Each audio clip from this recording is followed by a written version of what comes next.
Bismillahirrahmanirrahim. Assalamualaikum warahmatullahi wabarakatuh.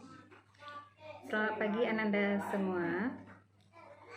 Di pagi ini kita berjumpa lagi dalam pembelajaran pendidikan agama Islam.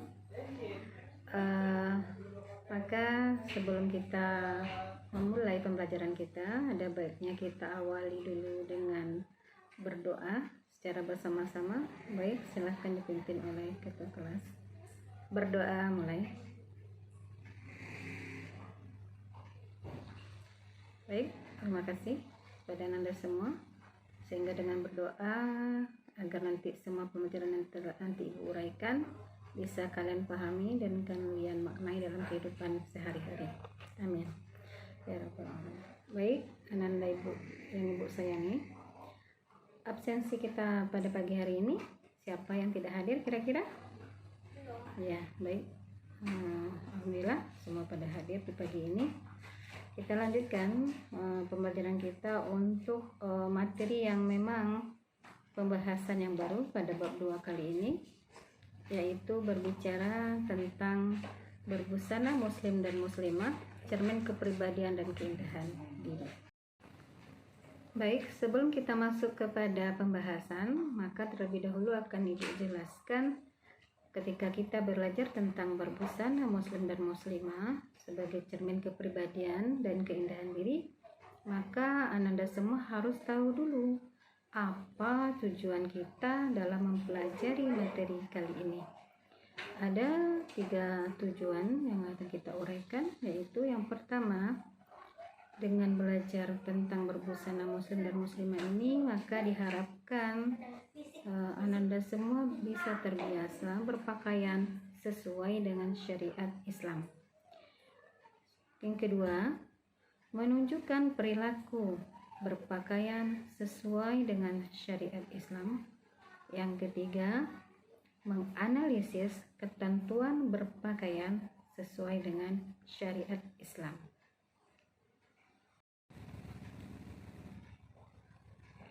Baik, masuk pada materi pembahasan kita pada pertemuan pertama ini. Ada 2 materi pokok yang akan kita bahas, yaitu yang pertama kita berbicara tentang dalil, yaitu Al-Quran dan hadis tentang berpakaian sesuai dengan syariat Islam. Materi yang kedua kita berbicara tentang model dan tata cara berpakaian sesuai dengan syariat Islam. Baik Ananda semua, berbicara tentang dalil yang mengatakan tentang berbusana muslim dan muslimah, yang pertama yaitu terdapat dalam surat Al-Ahzab ayat 59. Mari kita dengar bersama-sama. A'udzu billahi minasy syaithanir rajim. Bismillahirrahmanirrahim. Ya ayyuhan nabiyyu qul li azwajika wa banatika wa nisa'il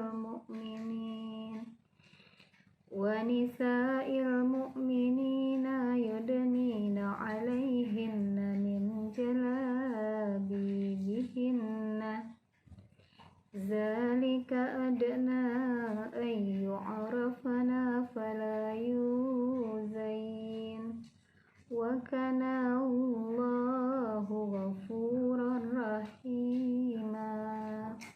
Artinya, wahai Nabi, katakanlah kepada istri-istrimu, anak-anak perempuanmu, dan istri-istri orang mukmin, hendaklah mereka menutupkan jilbabnya ke seluruh tubuh mereka. Yang demikian itu agar mereka lebih mudah untuk dikenali, sehingga mereka tidak diganggu. Dan Allah Maha Pengampun lagi Maha Penyayang. Selanjutnya, dalil yang kedua tentang berbusana muslim dan muslimah, yaitu terdapat dalam surat Al-Ahzab ayat 59, yang artinya Ibu bacakan.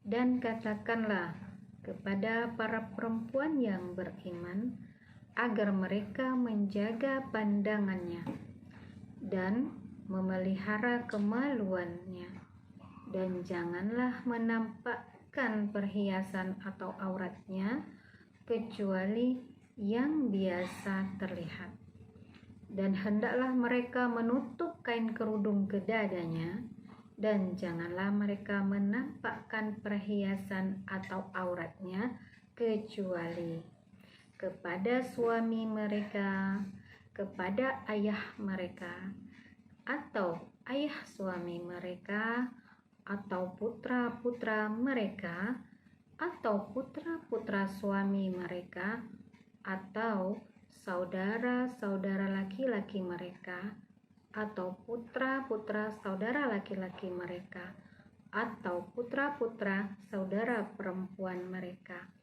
atau para perempuan sesama muslim, atau hamba sahaya yang mereka miliki, atau para pelayan laki-laki yang sudah tua yang tidak mempunyai keinginan atau hasrat terhadap perempuan, atau anak-anak yang belum mengerti tentang aurat perempuan. Dan janganlah mereka menghentakkan kakinya agar diketahui perhiasan yang mereka sembunyikan. Dan bertobatlah kamu semuanya kepada Allah, wahai orang-orang yang beriman, agar kamu beruntung. Yang ketiga, dalil yang mengatakan tentang berbusana muslim muslimah terdapat dalam hadis yang diriwayatkan dari Ummu Atiyah, di mana hadis ini bercerita di sini Nabi mengatakan bahwa Ummu Atiyah pernah berkata, beliau menceritakan Rasulullah memerintahkan kepadanya untuk keluar pada hari fitri dan idul adha, baik gadis yang menginjak akhir balik, wanita-wanita yang sedang haid maupun wanita-wanita pingitan. Wanita yang sedang haid tetap meninggalkan salat, namun mereka dapat menyaksikan kebaikan dan dakwah kaum muslim. Maka Atiyah bertanya kepada Rasulullah, "Wahai Rasulullah SAW, salah seorang di antara kami tidak memiliki jilbab." Maka Rasulullah menjawab, apa jawab Rasulullah? "Hendaklah saudara perempuan yang lainnya meminjamkan jilbab kepadanya." Maka itu dalil yang berbicara mengenai berbusana muslim dan muslimah. Walaupun di antara dalil-dalil tentang berhijab atau berbusana itu masih banyak, tapi kita fokus pada 3 dalil yang sudah Ibu uraikan tadi. Selanjutnya Anda semua masuk kepada materi yang kedua, yaitu kita berbicara mengenai model dan tata cara berpakaian sesuai dengan syariat Islam. Sebelum berbicara lebih lanjut, maka dalam hal ini terlebih dahulu kita harus mengetahui apa itu pengertian berpakaian menurut syariat Islam. Baik, kita lanjutkan. Berbicara masalah aurat, maka kita harus tahu dulu apa pengertian aurat. Sudah tahu belum anak ibu semua apa itu aurat? Aurat adalah, menurut bahasa, aurat itu berarti malu, aib, dan buruk. Sedangkan menurut istilah, aurat itu adalah batas minimal dari tubuh yang wajib kita tutupi karena perintah Allah. Dan menurut ulama dan ahli fuqaha mengatakan aurat itu adalah bagian tubuh seseorang yang tidak boleh terlihat baik dalam sholat maupun di luar sholat terhadap yang bukan mahramnya. Jadi dapat kita simpulkan dari 3 pengertian di atas bahwa aurat itu adalah menutupi anggota tubuh tertentu. Maksudnya bukan berarti anggota tubuh kita itu kurang bagus atau jelek, namun lebih mengarahkan pada kebaikan bagi diri kita dan bagi orang lain. Selanjutnya, Ananda semua, kita juga harus tahu mana yang menjadi batas-batas aurat antara laki-laki dan perempuan. Batas aurat laki-laki adalah bagian anggota tubuh antara pusar dan kedua lututnya. Batasan laki-laki antara pusar sampai batas lututnya. Sementara auratnya perempuan yaitu seluruh tubuh kecuali muka dan telapak tangan. Jadi yang paling banyak aurat di antara laki dan perempuan adalah auratnya perempuan. Kalau berbicara masalah kecuali muka dan telapak tangan, maka dari ujung rambut sampai ujung kaki wajib kita tutupi, kecuali muka dan telapak tangan.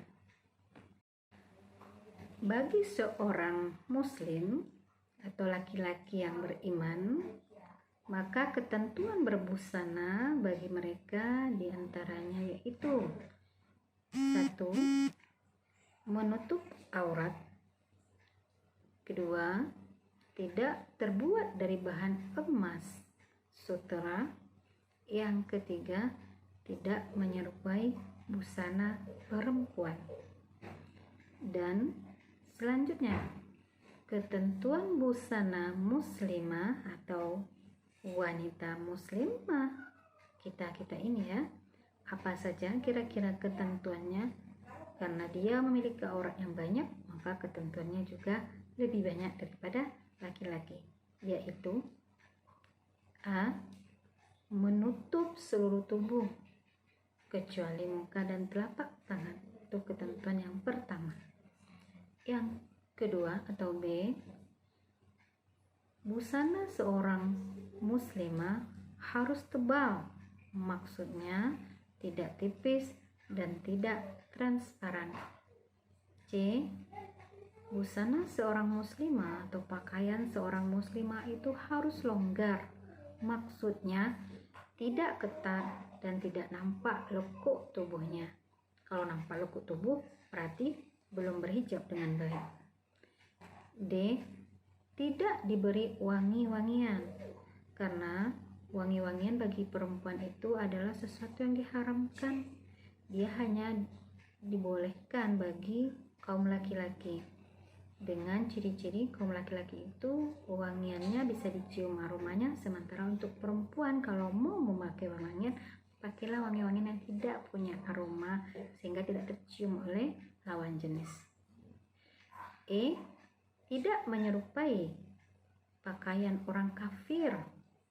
Ya, jadi kita emang harus beda dari orang kafir atau orang yang tidak beriman di luar dari orang yang beragama Islam. Yang selanjutnya yaitu yang F, tidak menyerupai busana laki-laki. Ya, namanya muslimah, pakaian muslimah yang kita kenakan, bukan pakaian laki-laki. Apa contohnya kira-kira? Ya, Anda pasti tahu apa contoh pakaian laki-laki. Memakai celana atau apa lagi? Memakai bahan yang levis seperti itu. Karena nanti juga termasuk poin yang di atas tadi, menempatkan lekuk tubuh. Jadi ada syarat-syarat tertentu yang harus kita jalankan. Jadi tidak menyerupai busana laki-laki. Selanjutnya, busana muslimah itu bukan untuk dipamerkan. Jadi maksudnya tidak untuk pamer. Pamer itu apa? Mungkin sesuatu yang suka dilihat ya. Suka pamer itu maksudnya kita ria, suka ditengok orang, seperti itu. Yang terakhir, tidak bertabaruj. Tahu artinya bertabaruj? Ya, tidak berlebih-lebihan dalam berbusana, tidak memakai busana yang aneh-aneh atau mungkin menor ya. Jadi pengen dilihat orang, itu salah satu niat ya, nanti akhirnya berpakaian itu tidak ikhlas atau berbusana sesuai syariat Islam itu tidak ikhlas. Jadi di antara ini yang menjadi ketentuan berbusana sebagai dasar kalian berbusana harus kita terapkan dalam kehidupan kita sehari-hari. Sehingga kalau dasar ini kalian sudah paham, insya Allah untuk kedepannya agar lebih mudah untuk mengikuti aturan-aturan yang sudah Allah berikan kepada kita. Baik, mungkin itu saja materi kita pada pagi hari ini, anak-anak ibu semuanya. Setelah ini kita akan lanjutkan dengan diskusi kelompok. Sudah ibu persiapkan gambar-gambar yang mungkin membuat kalian lebih termotivasi dan mengetahui lebih dalam seperti apa contoh berbusana muslim dan muslimah itu dalam syariat Islam, sehingga bisa diaplikasikan dalam kehidupan nantinya. Baik anak-anak semuanya, mari kita simpulkan materi kita pada pagi hari ini. Siapa yang bisa menyimpulkan? Ya, baik. Ibu akan simpulkan materi kita pada pagi hari ini mengenai berbusana muslim dan muslimah, cermin kepribadian dan keindahan diri. Maka kita simpulkan bahwasanya berbusana muslim dan muslimah ini adalah suatu kewajiban bagi kita sebagai seorang yang dikatakan beriman, baik laki-laki dan perempuan yang sudah baligh, ya. Kemudian dengan adanya kewajiban ini, maka kita harus menjaga aurat-aurat kita dengan ketentuan-ketentuan yang sudah kita jelaskan tadi, dan kita berhijab terutama bagi kaum perempuan atau wanita muslimah. Itu tidak hanya kita berhijab ketika kita keluar rumah, tetapi berhijablah ketika ada orang lain atau disebut non-muhrim yang melihat kita. Kenakanlah busana muslimahmu dengan rapi sehingga kamu bisa menjaga dirimu dan keluargamu dari siksa api neraka. Karena setiap kita membuka aurat kita, segitulah dosa yang kita buat setiap harinya. Ya, semoga ada pelajaran yang bisa kalian ambil dari materi kita pada pagi hari ini. Ibu mohon maaf jika ada kesalahan dalam penyampaian. Baik, ibu akhiri dengan wabillahi taufik wal hidayah. Assalamualaikum warahmatullahi wabarakatuh.